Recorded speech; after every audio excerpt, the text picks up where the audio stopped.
Հետընտրական զարգացումների հետ կապված ծրագրեր առայժմ չեն քննարկում Ուժեղ Հայաստան կուսակցությունում։ Նորաստեղծ քաղաքական ուժի առաջնորդն ամբողջ ուշադրությունը կենտրոնացրել է բուն ընտրական գործընթացի վրա։ Պնդում է իրենց հաջողությանն այլընտրանք չկա, իսկ նախընտրական այս շրջանում նրա համոզմամբ ընդդիմադիր որոշ ուժեր նաև գերագնահատում են իրենց կարողությունները։ Նախապատրաստվում ենք եւ գնում ենք ընտրությունների։ Մենք հիմա դրա մասին պետք է մտածենք։ Հաստատ դուք իմացեք, մենք պատրաստ ենք եւ պատրաստում ենք ցանկացած քայլերի։ Ինչ վերաբերում է դաշնետված պրոռուսականության թեզին, Կարապետյանն ասում է, Ռուսաստանին թշնամի չի համարում, բայց անգամ ամենամեծ ցանկության դեպքում չի կարող մեր երկրի կախվածությունը դաշնությունից ավելացնել, քանի որ այն ըստ նրա հիմա արդեն իսկ պատմական պիկին է։ Ուժեղ Հայաստանը կնախընտրի բալանսավորած պահել մեր երկրի արտաքին քաղաքականությունը։ Բացարձակ նշանակություն չունի երկրների անունները։ Նույնիսկ Մոզամբիկից, եթե մենք կարողանանք օգուտ ունենալ, մենք Մոզամբիկի հետ ունենալու ենք շատ լավ հարաբերություններ։ Իսկ ինչ վերաբերվում է եվրոպական երկրներին, եթե այդ երկրներում կան մեր սփյուռքի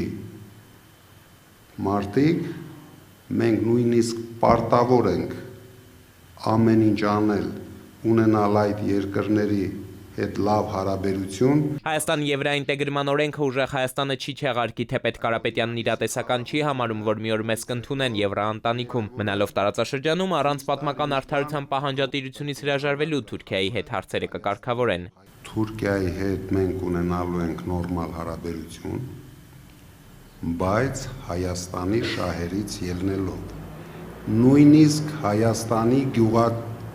գյուղացիների եւ գյուղատնտեսության շահերից ելնելով, որովհետեւ ես շատ լավ հասկանում եմ, հենց բացեցինք սահմանները, մենք Հայաստանում գյուղատնտեսություն չենք ունենալու։ Դրա համար դա ինձ համար չի լինելու կյանքի խնդիր, մենք բոլորի հետ ունենալու ենք շատ լավ նորմալ հարաբերություն,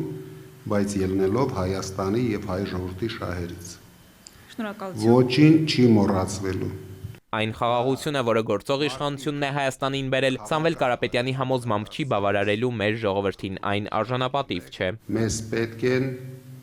երաշխավորներ, դրա համար մենք ասում ենք, մեկից ավել երաշխավորներ, աշխարհում շատ չեն այդ երաշխավորները, աշխարհում ընդամենը ռեալ կա 3 գերտերություն, Ամերիկայի Միացյալ Նահանգները, Ռուսաստանը եւ Չինաստանը, եւ կան տարածաշրջանային շահեր ունեցող, դուք հասկանում եք, պետություններ։ Մենք ունենալու ենք երաշխավորություն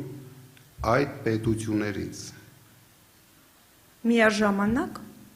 Միառժամանակ ում հետ կարող ենք պայմանավորվել, վստահ եմ մեկից ավել ենք պայմանավորվելու։ Միացյալ Նահանգների նախագահի պատվին կոչված Սյունիքի ճանապարհի հարցում էլ Ուժեղ Հայաստանի առաջնորդն ասում է, հայկական ստորագրությունը հետ չեն կանչի, բայց նաև չեն անի այն, ինչ արդեն իսկ գրված է փաստաթղթում, հնարավորինս կլավարկեն, հայկական շահերին ել ավելի կմոտեցնեն, թե չէ Կարապետյանի պնդմամբ հիմա դրանից բոլորն օգտվելու են, բացի հենց մեզնից։ Էդուարդ Պողոսյան, ժամը լրատվական։